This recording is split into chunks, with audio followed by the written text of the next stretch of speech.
안녕하십니까? 오늘은 우리 기독교의 영성을 주제로 말씀을 나누고자 합니다. 사도행전 8장 5에서 7절을 보겠습니다. 빌립은 사마리아 성에 내려가서 사람들에게 그리스도를 선포하였다. 우리는 빌립이 행하는 표징을 듣고 보면서 그가 하는 말에 한마음으로 귀를 기울였다. 그것은 귀신 들린 많은 사람에게서 악한 귀신들이 큰 소리를 지르면서 나갔고 많은 중풍병 환자와 지체장애인이 고침을 받았기 때문이다. 이렇게 기록되어 있습니다. 본문이 주인공은 빌립은 12제자의 한 사람인 사도 빌립이 아니라 사도들을 돕는 보조사역자 7명 가운데 한 사람입니다.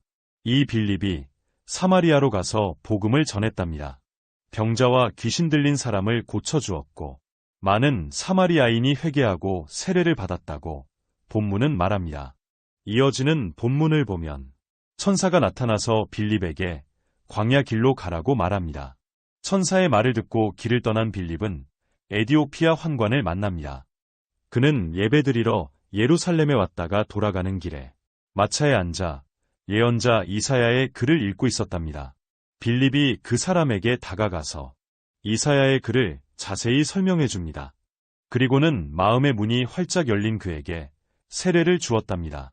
그 다음 이야기는 본문을 통해 직접 보겠습니다. 사도행전 8장 38에서 40절입니다. 빌립은 마차를 세우게 하고 내시와 함께 물로 내려가서 그에게 세례를 주었다.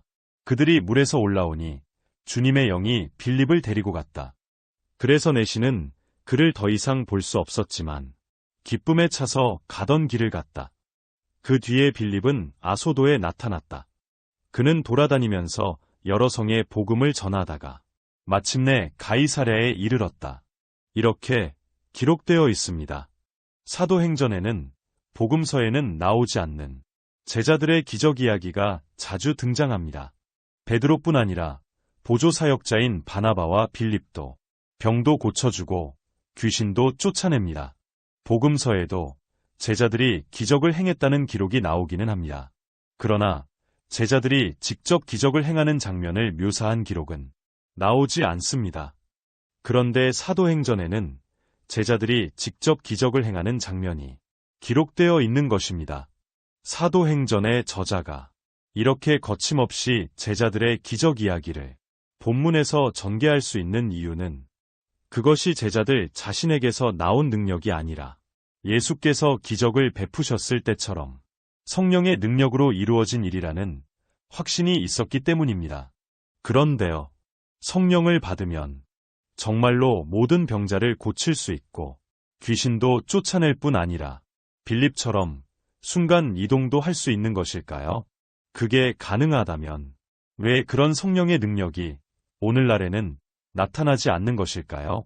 2000년 세월이 흐르다 보니 성령께서 늙으셔서 더 이상은 힘을 못 쓰시는 걸까요? 여기서 우리가 다시 한번 명심해야 할 문제가 있습니다.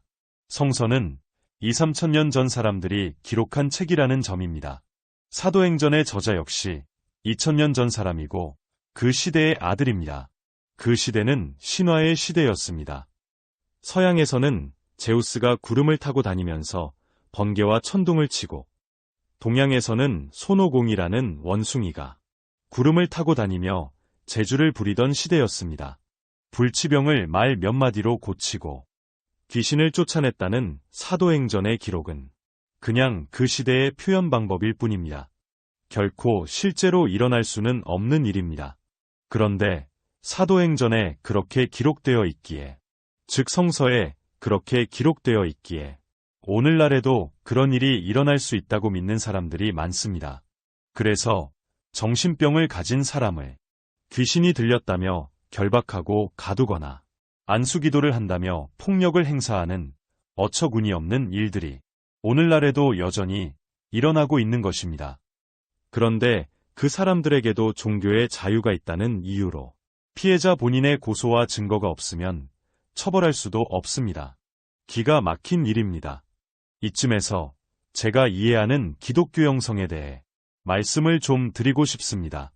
우리 기독교의 영성은 무엇일까요? 영성의 사전적 의미는 신령한 품성이나 성질이라고 되어 있습니다. 그러면 신령하다는 것은 무엇일까요? 눈으로 보거나 귀로 듣거나 말로 설명할 수 없는 신비하고 초월적인 어떤 현상인가요? 많은 사람들이 영성이라고 하면 어떤 현상을 떠올립니다. 기적을 행하거나 병을 고치고 하나님과 직접 대면하거나 대화를 주고받는 등의 어떤 신비한 현상을 떠올리는 사람들이 많습니다. 어쩌면 그것이 영성의 부분적인 결과일 수도 있겠습니다. 하지만 그 자체를 영성과 동일시하는 것은 바람직한 이해라고 할 수 없습니다. 어떤 현상에 집착하게 되면 진정한 영성을 이루는데 오히려 방해가 될 수 있기 때문입니다. 기독교 영성의 중심 개념은 하나님과의 관계성입니다. 하나님과 바른 관계를 맺는 것이 진정한 영성입니다. 그러니까 영성이 풍부하다든가 영성이 꽃피었다는 말은 그 사람이 하나님과 올바른 관계를 맺고 살아간다는 뜻이어야 합니다. 그래서 영성이 충만한 사람은 세상을 하나님의 눈으로 봅니다. 돌뿌리 하나와 풀 한 포기에 이르기까지 존재하는 모든 것을 하나님의 사랑과 섭리의 손길이 담긴 것으로 보기에 귀히 여기고 아낍니다. 또한 영성이 충만한 사람은 모든 사람을 하나님의 자녀로 봅니다. 그래서 환경이 어떻건, 외모가 어떻건, 돈벌이나 학벌, 스펙이 어떻건 상관없이 하나님의 형상대로 지음받은 인격체라는 성경의 가르침을 따라 모든 사람을 귀히 여기며 존중합니다. 이렇게 기독교 영성이 풍부한 사람은 하나님과 하나로 합일되어 하나님의 눈으로 보고 하나님의 입으로 말하며 하나님의 마음으로 사물을 보고 대하기에 세상을 진취적이며 적극적으로 살아낼 힘과 소망을 갖게 되고 세상에 기쁨과 평화를 심는 사람이 됩니다. 제가 성경은 금광석과 같다는 말씀을 여러 번 드렸습니다. 금광석은 분명히 금을 포함하고 있지만 불순물도 함께 포함하고 있다고 말입니다. 그러므로 그 금광석에서 순금을 뽑아내려면 용광로에 넣고 펄펄 끓여야 합니다. 그래서 불순물을 모두 걸러내야 비로소 순금을 얻을 수 있습니다. 우리는 그 성서에 들어있는 순금을 정금 같은 하나님의 말씀이라고 표현합니다. 금광석과 정금을 구분할 수 없다면 차라리 성서를 읽지 않는 것이 낫습니다. 오늘은 여기까지 하겠습니다. 고맙습니다.